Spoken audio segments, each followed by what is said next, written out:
What's going on, guys? This is GameZia bringing you another video, and today we're going to be looking at the Elite Four. I finally got to level 65 and we're going to be finally getting to that next step. I think the level gap was 58 to 65, so it was so big that it took so long to be able to progress in the adventure levels. So today we're going to be beating the Elite Four, so we're going to jump right into it. So this first one is going to be Kanna. And she has all basically water, ice, and psychic Pokemon, so not that difficult for Zapdos. He just kind of sweeps it, but yeah, I just want to talk a little bit, guys. So going through this, like in the last couple days, it's been kind of difficult for me to get some videos out the past week because I haven't been home. I've actually been out of town visiting with some people. And the setup, I have a PC, I don't have a laptop, so I have to bring my computer to the new location in order to make these videos for you guys. So it has been difficult the last couple weeks, so hopefully I can get back into a routine now that I'm home. And hopefully I can get these videos out for you guys. So jumping right into it, first one, not that challenging. Like I said, it was all ice and water based. So next one we have is Bruno, and it's going to be, and these pretty much follow the Elite Four of red, yellow, and blue version. So if you guys haven't played that, it's pretty much a classic. If you haven't played it, I'd recommend going to play it and stuff. All of these routes and like Diglett's Cave, things like that, are actually from those original games. So it is kind of cool to see that they kind of follow the pattern. Like I said, it's borderline legal, but they did kind of follow the pattern of the game so that those legendary birds you could actually get in those locations when you were able to get them in the game. So it's really cool to see that they were able to take the real game and kind of transform it into their own way. And this is something that I wish that the Pokemon Company would do. The latest release game they have that Nintendo has come out with has been Magikarp Jump, and if you guys haven't seen that, just look it up. It's not that impressive of a game, and I kind of wish they would have done more advanced like strategic things.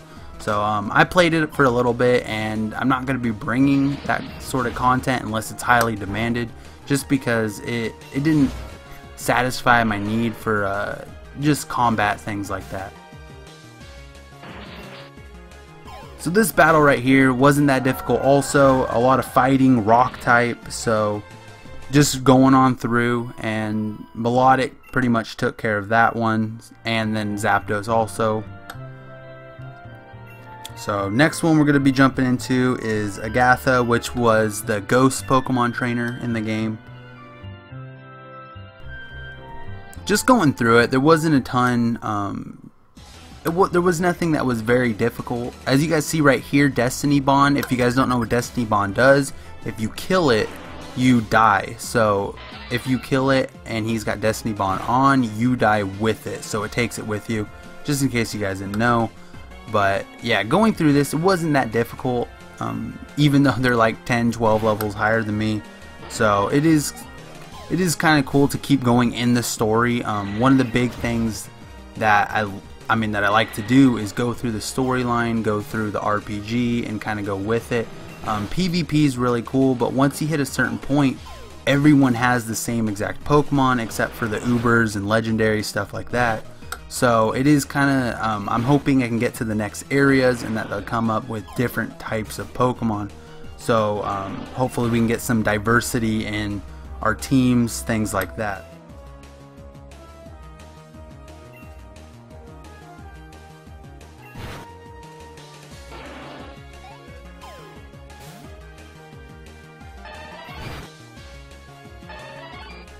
Moving on, and this person is Lance, one of the more difficult ones in the red, blue, and yellow version, just because you get to the last guy and you're out of PP, you're out of like health, things like that. So but because dragon Pokemon are so strong, and I've never gone through red, blue, or yellow with an ice type Pokemon, so I've never had that opportunity to just roll right through it with a high speed ice Pokemon, so it was always difficult for me when I was playing that. But yeah, so like I said, just because Zapdos has Hidden Power Ice and has Thunderbolt, it is a pretty easy one.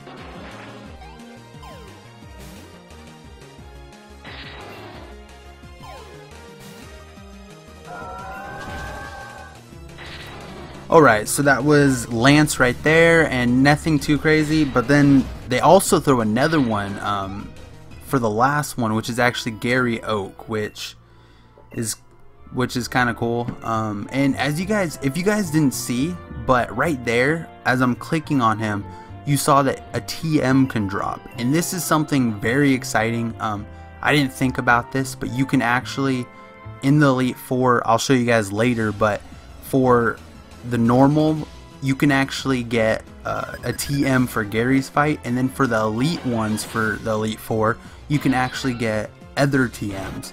So I'm going to be showing you guys the TMs afterwards, which are super exciting, because TMs are kind of hard to get. They cost a lot, so being able to get them through another way, through adventure mode, is really cool.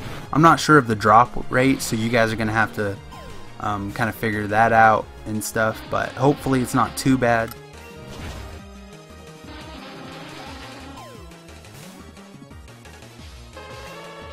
And then today I also was able to get Zapdos and Melodic to ×5, if you guys see at the bottom right there, so that was also really cool.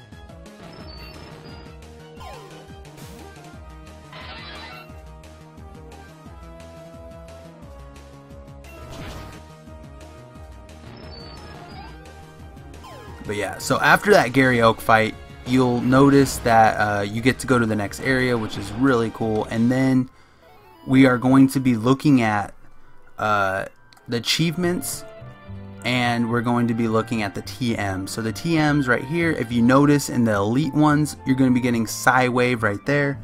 So I'll be going through it, but for Canna, you can get Ice Beam. For Agatha, you can get Psy-Wave TM. For Lance, you can get Dragon Rage, and then for Gary Oak, you can get Tri-Attack. So some of those aren't the most coveted items in the game, but Ice Beam is. Tri-Attack is very limited on what you can use that for, but Ice Beam is a very good TM. So having that in the mix is very exciting, along with the rest of these items. So. And then also going into quest, I don't think I showed it here, but in the quest, for each of those Elite Four battles, you get 150 diamonds. So 150 times 5, you're going to end up with another 750 diamonds. So this is really cool. But yeah, that's it for this one, guys. I'm going to be doing a part 2, going to be showing what's beyond this in the next video.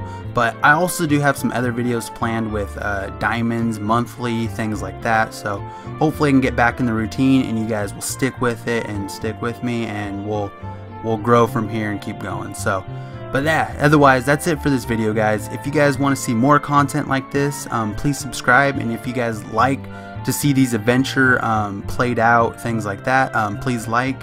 Otherwise, this is GameZia signing out.